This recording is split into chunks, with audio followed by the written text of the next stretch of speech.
Assalamualaikum warahmatullahi wabarakatuh. Kita lanjutkan kembali kuliah metalurgi besi dan baja, masih di modul yang ketiga, pembuatan besi dengan menggunakan teknologi blast furnace. Kita sekarang berada di segmen yang kelima.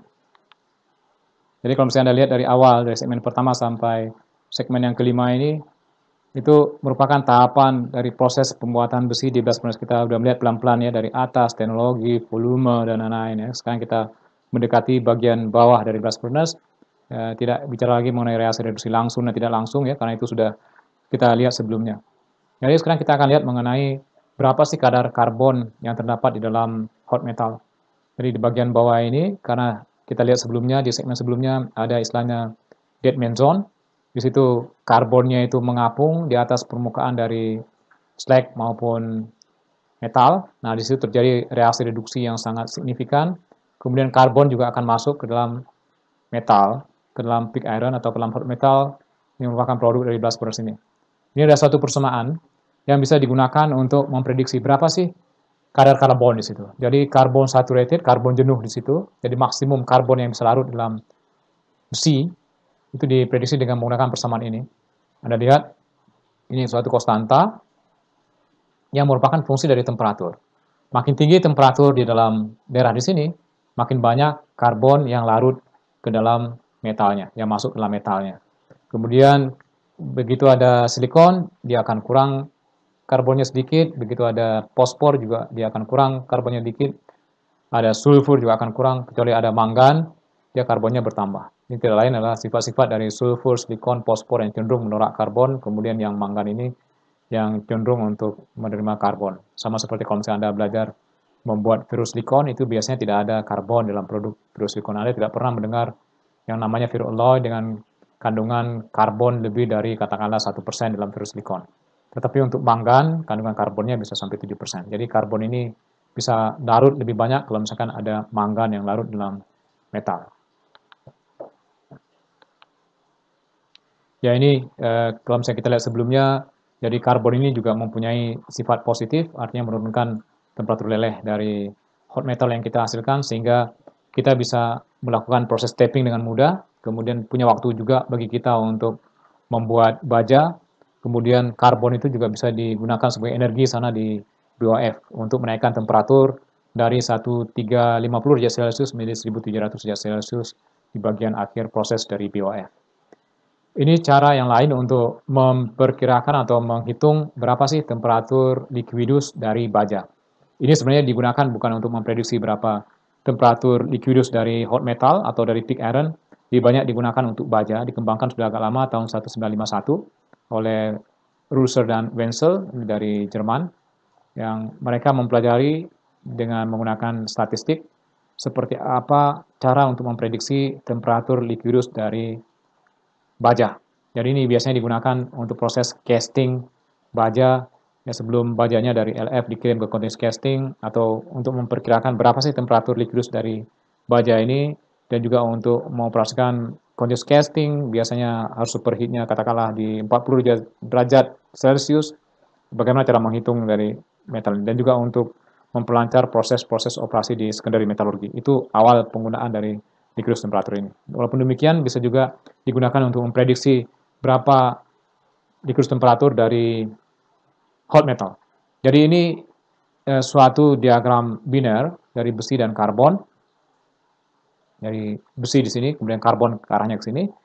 Yang warnanya biru muda ini diprediksi dengan menggunakan persamaan tadi, Russell dan Wenzel tadi. Jadi prediksi, jadi pelan-pelan di sini masih oke ya. Memang di bagian akhir ini terjadi penyimpangan sedikit. Aktualnya memang lebih rendah, ini dihitung agak lebih tinggi dengan menggunakan persamaan Russell dan Wenzel. Memang tujuan dari pengembangan dari persamaan ini bukan untuk memprediksi di bagian sini awalnya, lebih banyak untuk membuat baja. Jadi dengan kandungan karbon kurang dari 2% ke sana. Jadi di sini masih oke digunakan persamaan dari Russell dan Wenzel ini, walaupun kalau misalnya kita lihat, dia di sini mengatakan untuk berlaku secara umum untuk karbon kurang dari 1 menggunakan FC-nya 65, sampai ini karbonnya lebih besar pada 2,5 menggunakan FC-nya 80. Jadi ini bergantung kepada kadar karbonnya. Kita gunakan tidak begitu presisi dengan baik kalau misalnya di karbonnya tinggi. Ini mungkin sudah dijelaskan sebelumnya ya, saya tidak perlu menjelaskan satu persatu. Jadi ini juga memang yang kekurangan di sini, tidak ada cohesive zone-nya dan juga tidak ada bagaimana gas di bagian bawah ini keluar ke bagian atas. Mungkin itu ditambahkan sudah lengkap apa yang terjadi di sini karena sudah ada reduksi pelan-pelan dari Fe2O3 menjadi Fe3O4 di bagian atasnya, kemudian dari Fe3O4 menjadi FeO, kemudian dari FeO menjadi Fe, itu semua terjadi dengan reaksi reduksi tidak langsung. Kemudian di bagian bawahnya dari FeO dengan karbon ketemu menjadi Fe, itu semuanya akan masuk ke dalam metal terkumpul di bagian bawah, termasuk reaksi pembentukan slag di bagian bawah dari blast furnace. Kita akan lihat mengenai blast furnace slag ini. Yang sebelumnya adalah metal, sekarang slagnya. Gunk, artinya pengotor-pengotor yang ada dalam biji besi ini, dia mulai untuk meleleh di daerah belly. Belly ini daerah yang lurus di bagian atas ya, di atas boss, ini boss, di atasnya ada belly, di situ slagnya mulai terbentuk di daerah sini, mulai meleleh di situ. Yang awalnya dimulai oleh besinya yang sudah terkarbonisasi, jadi karbon itu bisa masuk dalam besi, menurunkan melting point, besinya leleh. Kemudian FeO yang belum tereduksi, masih ada di situ, karena dia akan tereduksi lebih lanjut di daerah dead man zone. Ini juga bisa membentuk dengan SiO2 membentuk violate atau dengan Al2O3MeO membentuk yang disebut dengan primary slag yang mengandung sebagian dari CaO. Itu mulai meleleh pada temperatur lebih dari 1200 derajat Celcius. Dia setelah itu antara kedua lelehan ini, karena yang satu besi, yang satu slag, itu terpisah antara satu dengan yang lainnya, dan dia turun ke bagian bawah ini, menetes istilahnya, dripping, infiltrate, melalui, di sini ada coke grid ya, di sini disebut dengan active coke zone, di sini di bagian atasnya, dia akan turun ke situ, kemudian masuk ke daerah deadman. Nah di deadman ini yang kokasnya di situ masih banyak, dia akan bereaksi lebih lanjut. Sehingga nantinya di dalam slag ini tidak ada benar-benar FeO dalam situ. Jadi di sini dikatakan bahwa primary slag mengambil lime, kemudian dia membentuk boss slag. Jadi di bagian bawah belly ini ada boss yang agak ke bawah ya di daerah di sini. Selanjutnya juga abu dari batu dari kokas juga lepas pada saat terjadi proses pembakaran di tuyur ini. Di dalam kokas itu ada abu juga akan lepas ya. Abunya akan nyatu di bagian sini juga, atau kalau misalnya dia terhempas ke bagian atas, yang jelas dia udah meleleh. Meleleh dia nyatu, dia akan masuk dalam slag juga. Kalau misalnya ada PCI yang dihembuskan, PCI itu juga ada abunya, juga akan mulai berkumpul di situ membentuk slag. Dia membentuk slag ini yang mempunyai fluiditas yang rendah yang bisa digunakan untuk tapping. Liquidus temperatur di slag ini biasanya berkisar antara 1400 sampai 1450 derajat Celcius dan viskositasnya sekitar 10 poise. Basisitasnya kita udah lihat sebelumnya ya, biasanya berkisar antara 0,9 sampai 1,2, itu biasanya maksimum. 0,9 itu yang asam, ya di sini biasanya range-nya. Temperatur di bagian bawah itu 1500, maksimum di 1550 derajat Celcius. Jadi diharapkan slag ini harus mempunyai liquidus temperatur yang jauh lebih rendah dibandingkan dengan operasi temperatur di bagian bawah dari blast furnace ini. Jadi di hard itu di 1500, maksimum di 1550. Jadi slag itu harus mempunyai liquidus temperaturnya di 1400 sampai 1450 derajat Celcius. Ini yang diharapkan. Supaya dia leleh di bagian bawah dari blast furnace. Ini typical data dari China, tidak disebutkan blast furnace yang mana saja, tetapi di sini ada nomor di blast furnace, mungkin satu dari kota mana dan seterusnya gitu ya. Dia mungkin tidak disebutkan secara detail. Ini viskositasnya di bawah, kalau misalnya kita lihat ini sudah diubah menjadi Pascal second ya. 1 Pascal second itu kalau tidak salah sama dengan harus dikali 10. Jadi ini 3,9 poise, 4,2 poise dan seterusnya. Masih di bawah 10 poise, kalau misalnya kita lihat di sini maksimum di 10 poise. Jadi ini semuanya masih di bawah 10 poise, itu viskositas dari slag dari blast furnace ini. Kemudian liquidus temperaturnya kalau misalnya kita lihat di sini ada yang 1425. Nah, ini bisa diprediksi, contohnya dengan menggunakan fixed, kalau misalnya kita tahu komposisi primary slag-nya, kita bisa ngitung. Jadi masih di bawah 1440 derajat Celcius. Jadi kalau misalnya kita lihat di slide sebelumnya, antara 1400 sampai 1450 derajat Celcius, itu adalah liquidus temperatur dari slag yang ada dalam blast furnace ini, itu dipertahankan di situ.